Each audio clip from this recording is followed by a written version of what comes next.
जय हिंद दोस्तों। आज के इस इम्पॉर्टेंट लेक्चर में हम सभी डिस्कस करने वाले हैं लास्ट 8 मंथ के करेंट अफेयर्स को, तो जिसमें हम जनवरी से लेकर अगस्त तक के करेंट अफेयर्स को डिस्कस करेंगे। तो आप इस पूरे लेक्चर को बहुत ही ध्यान से लास्ट तक जरूर देखिएगा। इसको हमने 8 पार्ट में डिवाइड किया है, तो ये इसका पहला पार्ट है और इसका नेक्स्ट पार्ट जल्द ही आएगा।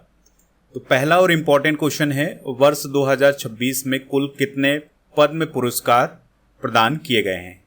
आंसर हो जाएगा 131। तो जनवरी महीने में पद्म पुरस्कार दिए जाते हैं, तो 2026 के लिए 131 पद्म पुरस्कार दिए गए हैं।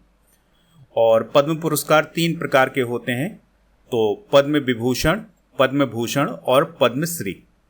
तो 2026 में कुल 131 पद्म पुरस्कार दिए गए हैं, जिसमें से 5 पद्म विभूषण हैं, 13 पद्म भूषण हैं और 113 पद्मश्री हैं। चलिए देखते हैं कि पद्म विभूषण किसको मिला है।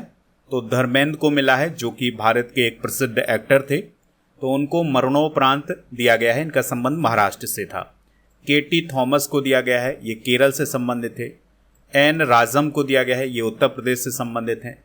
पी नारायणन को दिया गया है, ये केरल के हैं। और वी एस अच्युतानंदन, इनको मरणोपरांत दिया गया है, ये केरल से हैं।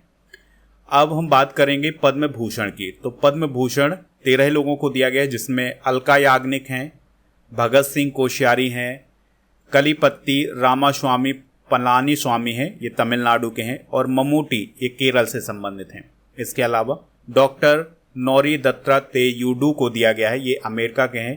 पीयूष पांडे, ये महाराष्ट्र के हैं। और SKM मलयानंदन को प्रदान किया गया है। इसके अलावा सतावर्धनी R गणेश को प्रदान किया गया है।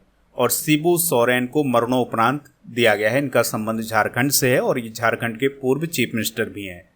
उदय कोटक को दिया गया है, VK मल्होत्रा को मरणोपरांत, वेल्लापल्ली नटेसन को और विजय अमृतराज को दिया गया है।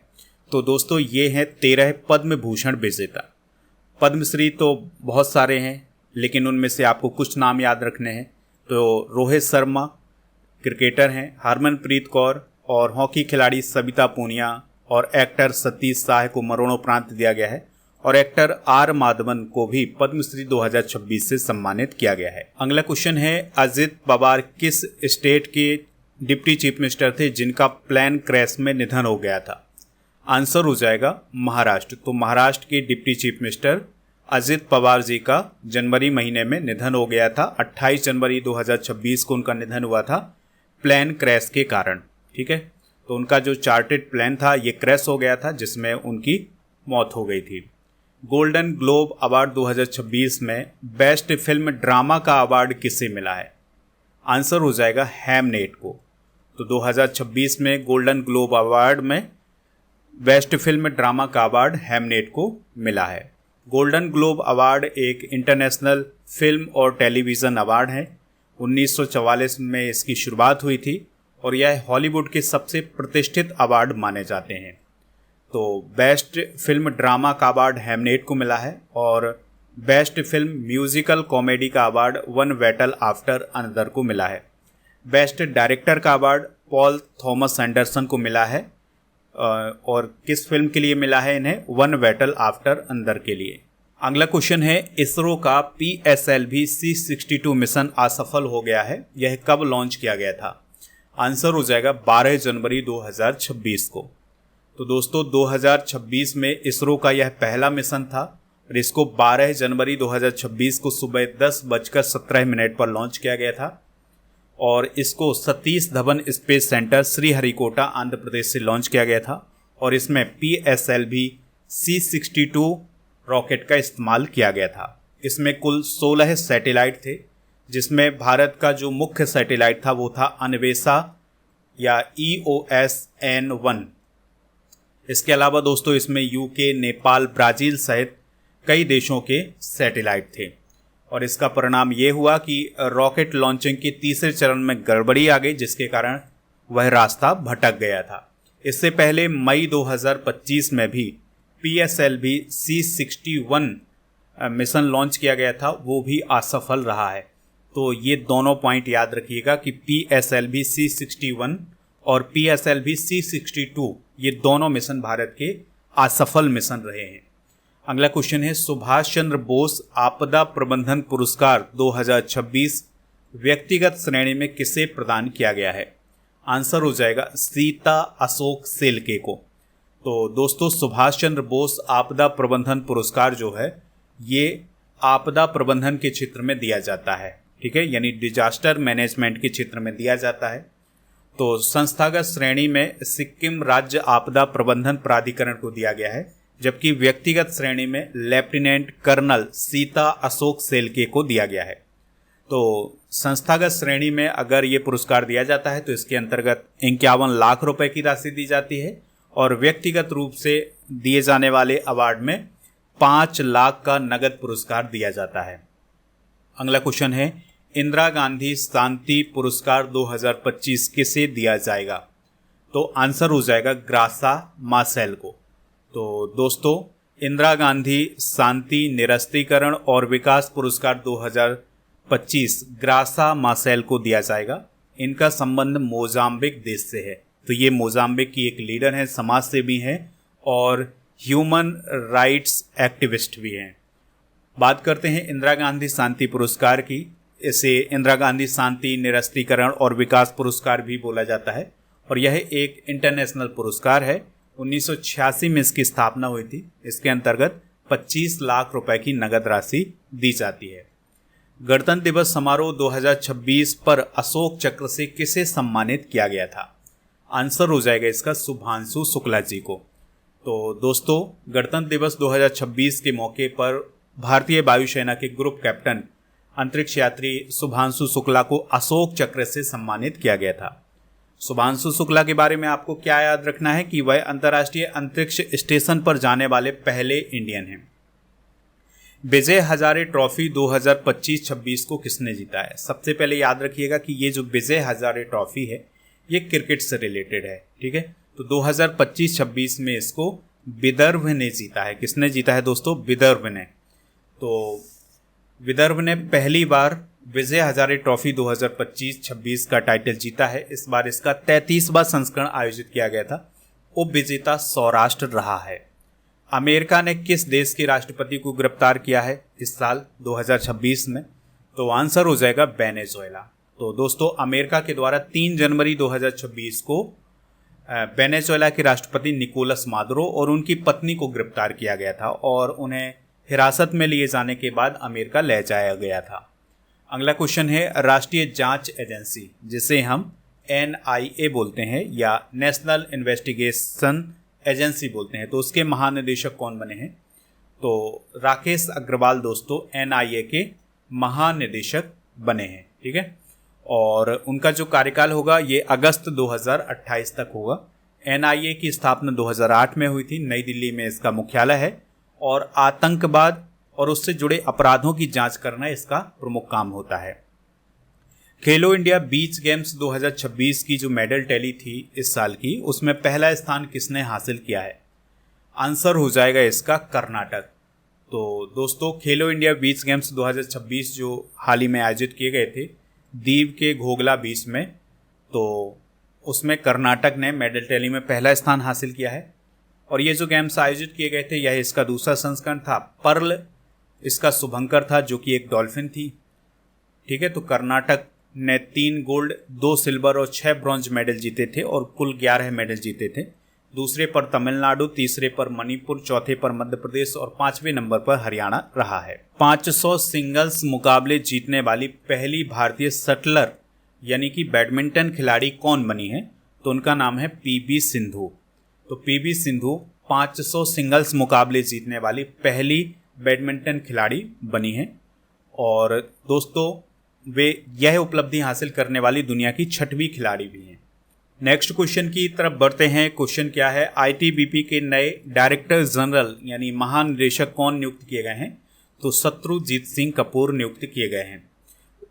ITBP की स्थापना हुई थी 24 अक्टूबर 1962 को नई दिल्ली में हेडक्वार्टर है। इसका उद्देश्य भारत और चाइना की जो सीमा है उसकी सुरक्षा करना, ठीक है। तो ये भारत की तरफ से भारत चाइना सीमा पर सुरक्षा प्रदान करती है और विशेषकर ये हिमालयी क्षेत्रों में भारत की सुरक्षा करती है। और इसका जो फुल फॉर्म होता है वो होता है इंडो तिब्बतन बॉर्डर पुलिस। अगला क्वेश्चन है प्रवीण कुमार किस बल के महानिदेशक बने हैं? आंसर हो जाएगा बीएसएफ। बीएसएफ मतलब बॉर्डर सिक्योरिटी फोर्स, तो उसके वो महानिदेशक बने हैं। और बीएसएफ जो है वो पाकिस्तान और बांग्लादेश की भारत की जो सीमा है उस पर रक्षा प्रदान करती है। इसका गठन 1 दिसंबर 1965 को भारत पाक युद्ध के बाद हुआ था।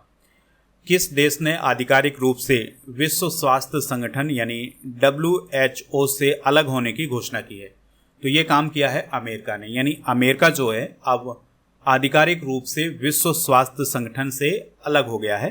हालांकि ये घोषणा 2025 में की गई थी, लेकिन 2026 में वह आधिकारिक रूप से WHO से अलग हो गया है।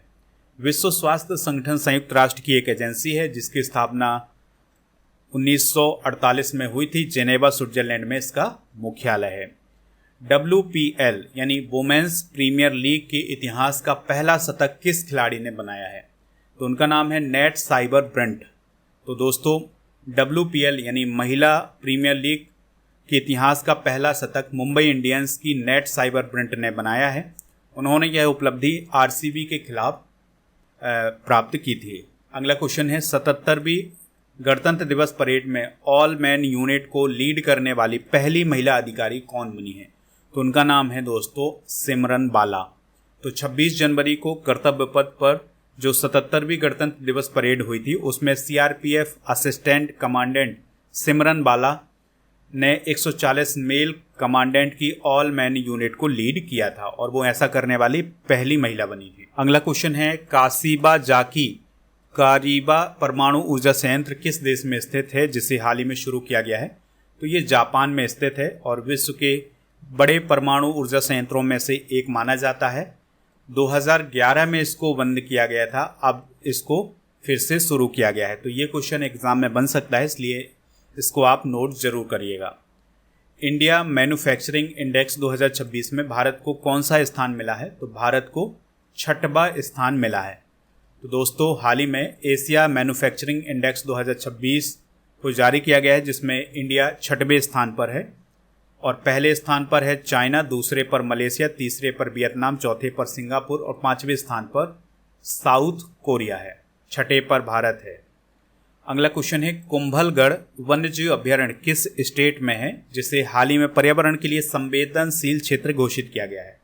तो ये राजस्थान में है। ठीक है, तो पर्यावरण वन और जलवायु परिवर्तन मंत्रालय ने अरावली पर्वत श्रृंखला में स्थित कुंभलगढ़ वन्यजीव अभ्यारण्य को पर्यावरण के लिए संवेदनशील क्षेत्र हाल ही में घोषित किया है।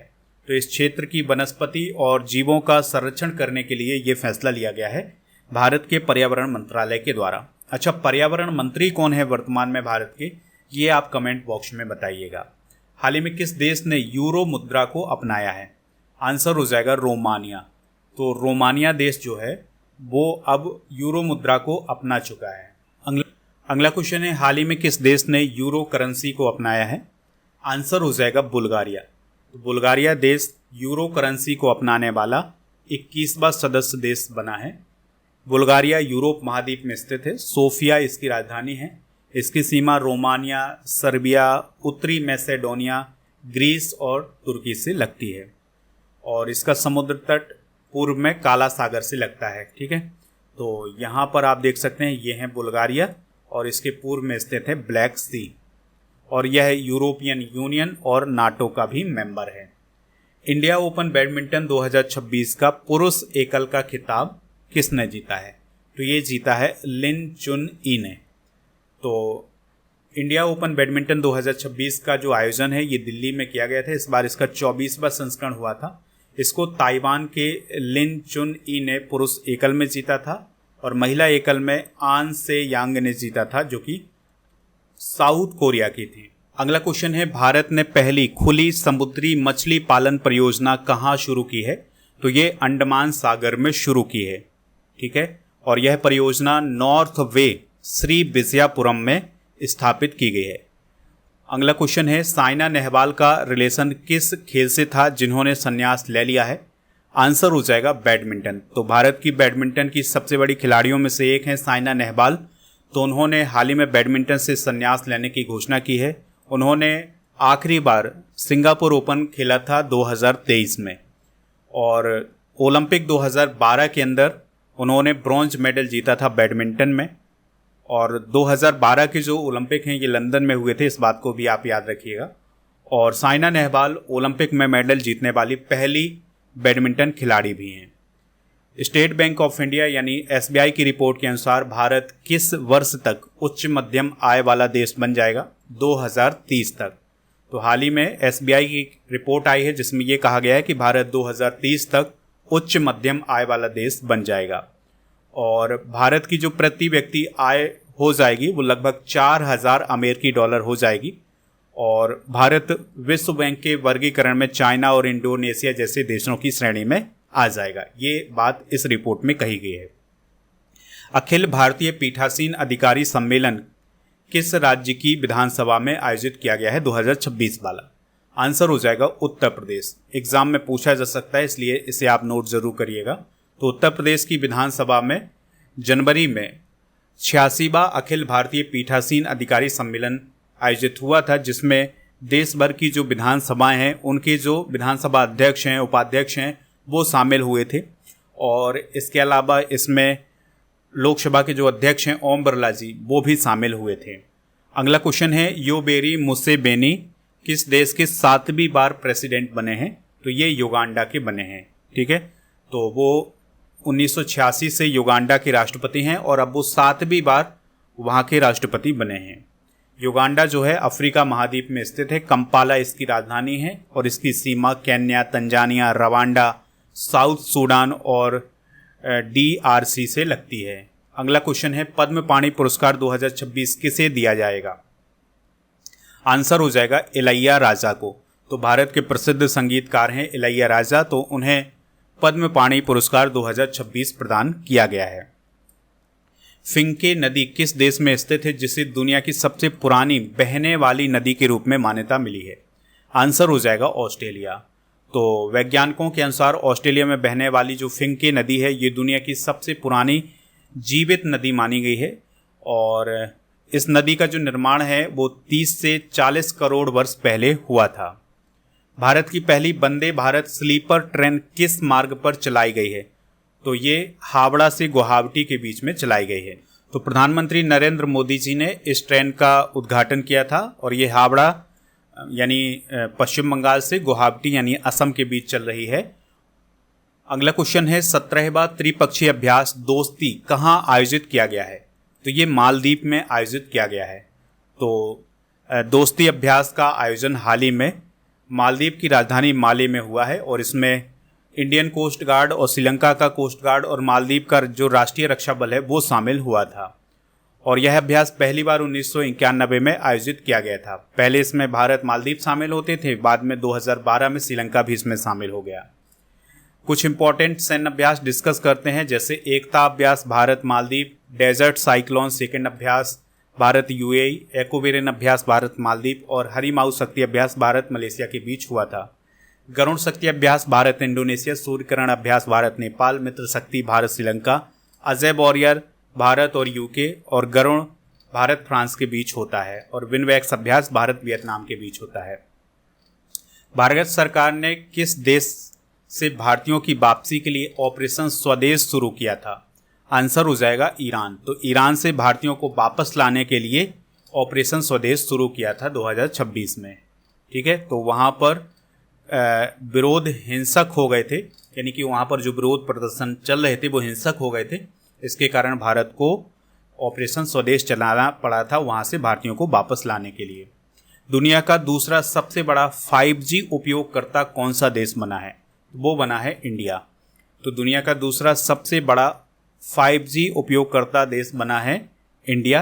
पहले नंबर पर चाइना है, दूसरे पर इंडिया है। इंडिया में 400 मिलियन यानी 40 करोड़ से अधिक 5G ग्राहक हैं। तीसरे नंबर पर अमेरिका है, चौथे पर यूरोपीय यूनियन और 5वें नंबर पर है जापान। अगला क्वेश्चन है, भारत के 92वें नंबर के शतरंज ग्रैंड मास्टर कौन बने हैं? तो आर्यन वासनेय जो हैं वो भारत के 92वें नंबर के शतरंज ग्रैंड मास्टर बने हैं। अगला क्वेश्चन है, साया मोहसेन जिंदानी किस देश के नए प्रधानमंत्री बने हैं तो वो यमन के नए प्रधानमंत्री बने हैं। दोस्तों यमन की बात करें तो इसकी राजधानी सना है और रसाद अल अलीमी यहाँ के राष्ट्रपति हैं। पीएम है साया मोहसिन जिंदानी और इसके पड़ोसी देशों में सऊदी अरब और ओमान आता है। अगला क्वेश्चन है, हाल ही में पर्वतारोही अरित्रा रॉय ने किस शिखर पर चढ़ाई की है? तो माउंट एकोनकागुआ पर चढ़ाई की है। ठीक है, और माउंट एकोनकागुआ एशिया के बाहर 6,967 मीटर ऊंचाई के साथ सबसे ऊंची चोटी है और ये कहाँ पर स्थित है? अर्जेंटीना में। राष्ट्रमंडल देशों के अध्यक्षों और पीठासीन अधिकारियों का 28वां सम्मेलन कहाँ आयोजित किया गया है? इस क्वेश्चन में आप स्टार लगा लीजिएगा, ये क्वेश्चन पूछा जा सकता है। तो नई दिल्ली में इसका आयोजन हुआ है 14 जनवरी से 16 जनवरी के बीच में और इसकी अध्यक्षता की है लोकसभा अध्यक्ष ओम बिरला जी ने। और इसमें कॉमनवेल्थ के जो 60 से अधिक देश हैं उसके जो अध्यक्ष और पीठासीन अधिकारी हैं वो शामिल हुए थे। इसमें आर्टिफिशियल इंटेलिजेंस, सोशल मीडिया का इम्पैक्ट, इन सभी मुद्दों पर बातचीत की गई है। कॉमनवेल्थ कंट्रीज़ की अगर हम बात करें तो इसमें वो देश शामिल होते हैं मुख्य रूप से जो कभी ब्रिटेन के उपनिवेश रहे हैं और इन देशों में समान इतिहास, मूल और सहयोग के आधार पर स्वेच्छा से संगठन को अपनाया है। ब्रिटेन इस संगठन का ऐतिहासिक केंद्र रहा है लेकिन सभी देश स्वतंत्र और समान हैं। वर्तमान में इसमें 56 देश शामिल हैं और इसके प्रमुख हैं चार्ल्स तृतीय और महासचिव हैं सरली आयोर कोर वॉचबे जो कि पहली अफ्रीकी महिला है जो कॉमनवेल्थ की अध्यक्ष बनी हैं। केरल का पहला बटरफ्लाई अभ्यारण्य कौन बना है? तो अरलाम जो है ये केरल का पहला बटरफ्लाई अभ्यारण्य बना है और यह केरल का पहला समर्पित तितली अभ्यारण्य। परम शक्ति सुपर कंप्यूटर किस संस्थान में लॉन्च किया गया है? आंसर हो जाएगा आईआईटी मद्रास में। तो आईआईटी मद्रास में परम शक्ति सुपर कंप्यूटर को हाल ही में लॉन्च किया गया है। ठीक है, और दोस्तों इसकी जो क्षमता है वो 3.1 पेटा फ्लॉप्स है और इसे राष्ट्रीय सुपर कंप्यूटिंग मिशन के तहत डेवलप किया गया है। राष्ट्रीय सुपर कंप्यूटिंग मिशन की जो शुरुआत है ये 2015 में हुई थी भारत सरकार के द्वारा। इसका लक्ष्य देश भर में सुपर कंप्यूटर स्थापित करना और स्वदेशी तकनीक विकसित करना। मेजर स्वाति शांता कुमार को किस पुरस्कार से हाल ही में सम्मानित किया गया है? तो उन्हें दोस्तों संयुक्त राष्ट्र महासचिव पुरस्कार से सम्मानित किया गया है। तो भारतीय सेना की अधिकारी हैं मेजर स्वाति शांता कुमार। तो उन्होंने लैंगिक समावेशी शांति स्थापना के क्षेत्र में संयुक्त राष्ट्र महासचिव पुरस्कार 2025 से सम्मानित किया गया है। अगला क्वेश्चन है, असम डॉन बॉस्को यूनिवर्सिटी का कौन सा सैटेलाइट मिशन लॉन्च करेगा? आंसर हो जाएगा लाचित फर्स्ट। तो दोस्तों असम डॉन बॉस्को यूनिवर्सिटी के द्वारा एक सैटेलाइट लॉन्च किया जाना है जिसका नाम होगा लाचित फर्स्ट। हाल ही में जहनपुरा में बौद्ध स्तूपों और बस्तियों का पता लगाया गया है। यह किस राज्य के केंद्रशासित प्रदेश में स्थित है? तो ये जम्मू कश्मीर में है।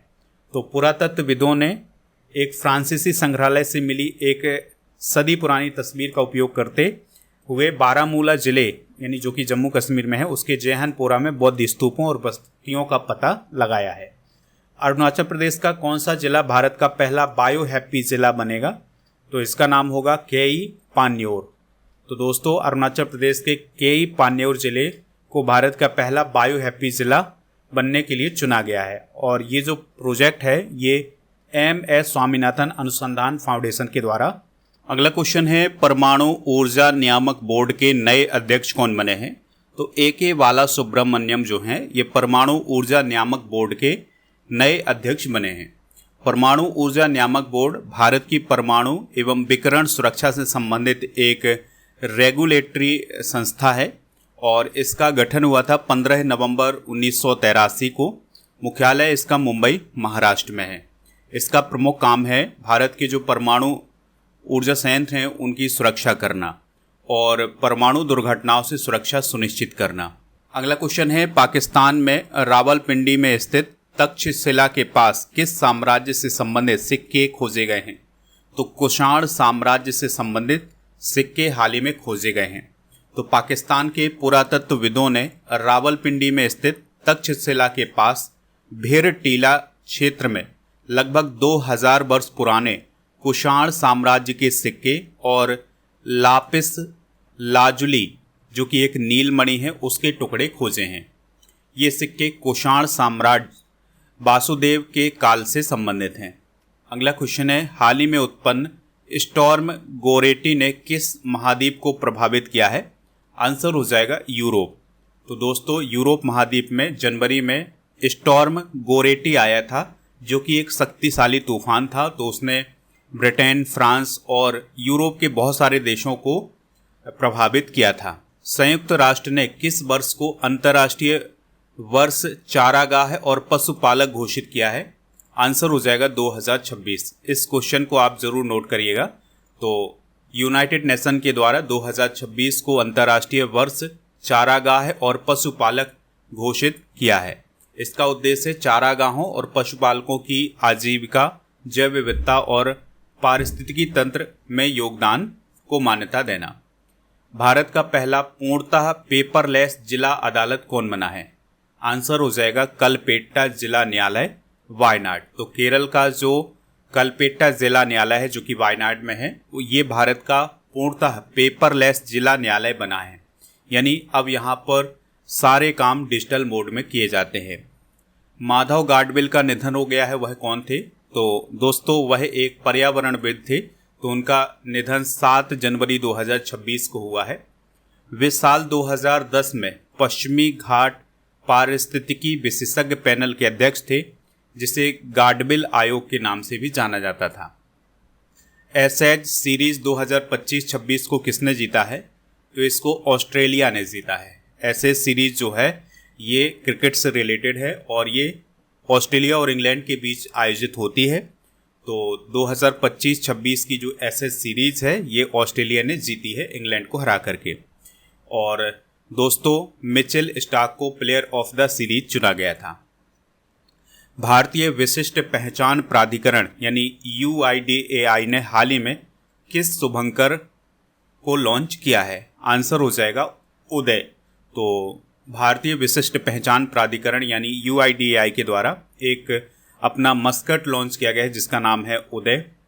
और UIDAI भारत सरकार की एक वैधानिक संस्था है जो आपके आधार जारी करने का काम करती है। अगला क्वेश्चन है, भारतीय सेना ने हाल ही में किस नाम से आधुनिक ड्रोन युद्ध बल का गठन किया है? आंसर हो जाएगा भैरव फोर्स। तो भारतीय सेना ने भैरव ड्रोन युद्ध बल का गठन किया है और यह एक आधुनिक युद्ध इकाई है। यह यूनिट युद्ध अभियानों में ड्रोन तकनीक का उपयोग करती है। सैनिकों के लिए DRDO के द्वारा विकसित समुद्री जल विलवणीकरण प्रणाली का नाम क्या है? तो उसका नाम है स्वदेश। तो दोस्तों, DRDO ने सैनिकों के लिए समुद्री जल विलवणीकरण प्रणाली विकसित की है और इसका जो पूरा नाम है वो है सी वाटर डिसैलिनेशन सिस्टम। अगला क्वेश्चन है, पेरू में किस कीट को दुनिया में पहली बार कानूनी अधिकार दिए गए हैं? आंसर हो जाएगा डंक रहित मधुमक्खियां। तो पेरू देश में हाल ही में जो डंक रहित मधुमक्खियां हैं उनको कानूनी अधिकार प्रदान किए गए हैं। जिस प्रकार से लोगों को कानूनी अधिकार होते हैं उसी प्रकार से मधुमक्खियों को भी वहां पर कानूनी अधिकार प्रदान किए गए हैं। उत्तर प्रदेश सरकार ने दृष्टिबाधित लोगों के लिए पहली ब्रेल लाइब्रेरी कहाँ खोली है? तो दोस्तों, ये लखनऊ में खोली है। ठीक है, तो उत्तर प्रदेश सरकार ने लखनऊ में दृष्टिबाधित लोगों के लिए पहली ब्रेल लाइब्रेरी खोली है। यानी इसमें जो दृष्टिबाधित लोग हैं वो पढ़ाई कर सकते हैं। भारत के पहले स्वदेशी प्रदूषण नियंत्रण पोत का नाम क्या है जिसे इंडियन कोस्ट गार्ड में शामिल किया गया है? तो उसका नाम है समुद्र प्रताप। तो 5 जनवरी 2026 को औपचारिक रूप से इंडियन कोस्ट गार्ड ने अपने पहले स्वदेशी रूप से डिजाइन और निर्मित प्रदूषण नियंत्रण पोत समुद्र प्रताप को अपने बेड़े में शामिल किया है। यह पोत समुद्री प्रदूषण नियंत्रण नियमों को लागू करने में काम करेगा और इसमें 70% जो सामग्री है वो स्वदेशी है। हाल ही में नृत्य कलानिधि पुरस्कार से किसे सम्मानित किया गया है? आंसर हो जाएगा इसका उर्मिला सत्यनारायणन को। तो भरतनाट्यम की प्रसिद्ध कलाकार हैं उर्मिला सत्यनारायणन। तो उन्हें नृत्य कलानिधि पुरस्कार से सम्मानित किया गया है और यह पुरस्कार उन्हें मद्रास संगीत अकादमी के द्वारा प्रदान किया गया है। भरतनाट्यम भारत का एक प्राचीन शास्त्रीय नृत्य है जिसकी उत्पत्ति तमिलनाडु से मानी जाती है। इसका प्रदर्शन कर्नाटक संगीत पर किया जाता है। कृषि मंत्री शिवराज सिंह चौहान जी के अनुसार भारत किस फसल के उत्पादन में सबसे बड़ा उत्पादक बन गया है? आंसर हो जाएगा चावल। तो दुनिया का सबसे बड़ा चावल उत्पादक देश कौन बना है? हाल ही में भारत बना है और भारत ने चाइना को पीछे छोड़ दिया है। तो केंद्रीय कृषि मंत्री शिवराज सिंह चौहान ने ये कहा है कि भारत का चावल का जो उत्पादन है ये बढ़ करके 15.18 करोड़ टन के स्तर पर पहुंच चुका है, जबकि चाइना का जो चावल का उत्पादन है वो 14.5 करोड़ टन है। अगला क्वेश्चन है, भारत का पहला सरकारी AI आधारित क्लिनिक कहाँ खोला गया है? तो ये ग्रेटर नोएडा में खोला गया है। तो सरकारी आयुर्वेद विज्ञान संस्थान में जो कि ग्रेटर नोएडा में है, उसमें भारत के पहले सरकारी AI आधारित क्लिनिक का उद्घाटन किया गया है। तो इसमें AI उपकरणों का उपयोग करके उपचार का जो समय है उसको कम किया जाएगा। महिला हॉकी टीम के नए हेड कोच कौन बने हैं? तो सियोर्ड मारिन जो हैं ये महिला हॉकी टीम के नए हेड कोच बने हैं। उन्होंने हरेंद्र सिंह का स्थान लिया है। अब आपसे सवाल पूछा जा सकता है कि सियोर्ड मारिन का संबंध किस देश से है? तो उनका संबंध नीदरलैंड से है। तो वो नीदरलैंड के पूर्व हॉकी खिलाड़ी हैं। NTCA यानी कि नेशनल टाइगर कंजर्वेशन अथॉरिटी या राष्ट्रीय बाघ संरक्षण प्राधिकरण के अनुसार 2025 में सबसे ज़्यादा टाइगर्स की मौत किस राज्य में हुई है? तो मध्य प्रदेश में हुई है। तो मध्य प्रदेश में 2025 में